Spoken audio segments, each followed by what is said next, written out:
That was a lot of people.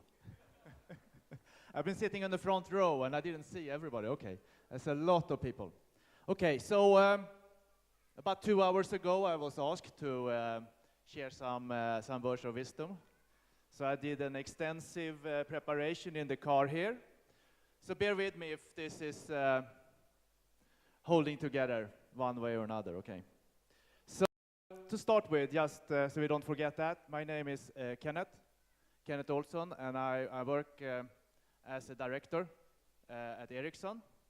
Currently, the last half year, and for the next 1.5 years here in Bangalore. So, how many remember the first job? First day? Yeah. Directly out of school, and school prepared you 110% for that day, huh? For me, I also remember it, and I think half of you, or some of you has one piece of remembrance, some of you have another piece, huh? For me, I was assigned a mentor, the senior designer. There was a startup, 15 people, 3 designers, one was senior, little bit older in those days. He was starting his career with a 4-bit processor world. But when he started going through with me the things, he made CVS most beautiful thing in the world. He showed me the code. When he was keying on the keyboard, it was like a piano player. So obviously, it didn't take me many days to get in to work and really be productive. But he showed something, which I'm going to come back to, because this is a little bit of a sidetrack. So let's sidetrack in another direction. There's a hotel that opened in Stockholm 15 years ago. It's a big hotel, 1,500 rooms. I guess they would have maybe 300-400 people working there.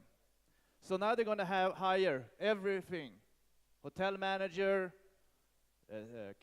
manager's assistant, chefs, maids, everything. So what do you do when you hire for a new hotel? You set out an ad asking for hotel personnel, huh? So you're asking for someone who worked in a hotel before, but they did not do that. They did something different.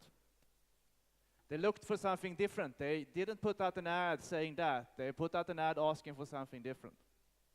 So that's sidetrack number 2, huh? Let's go to number 3, which is actually not the sidetrack, it's the main track.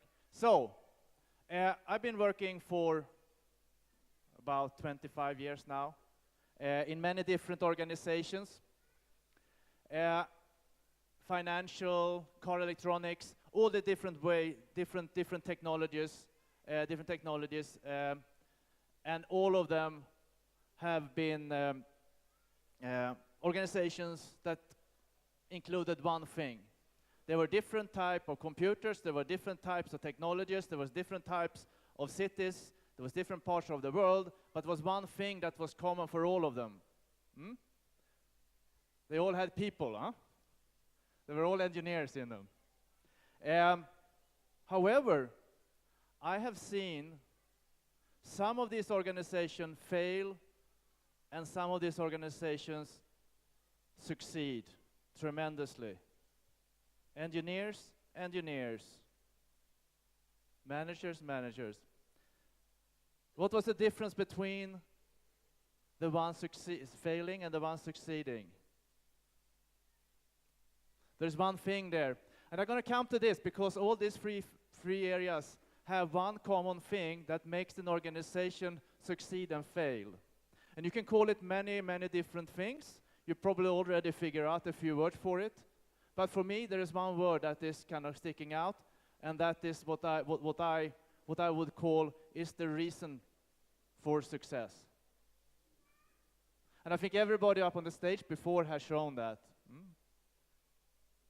It's passion.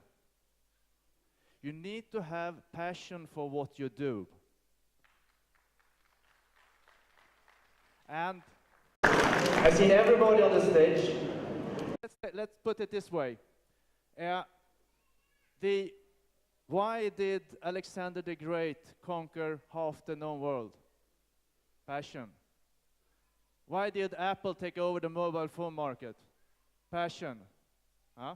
Why did the 1980 Olympic team for US win the gold medal against the big red machine? Passion. Why did Terralogic become bigger than TCS? Passion. You need to have passion, okay? So that's for all of you. For Anil, you need another C-man. You need a CSL, a Chief Spiritual Leader. Someone who can ignite you. But I will just to end with this. Huh? Passion does not just come by itself. For some, it's easier. For some, it's harder. But passion comes out of you know what you're doing or why you do it. It comes out of the vision, mission, and purpose of what you do, what the organization is doing, or what your client is doing. You need to seek that, understand it, and build your own and others' passion around that. One thing, if you find a person with passion, hold on to him. Make sure he comes into your team, because this is very, very, very it spreads like a virus. Grab that guy, nurture him, keeping in your team, and build passion, okay? Thank you.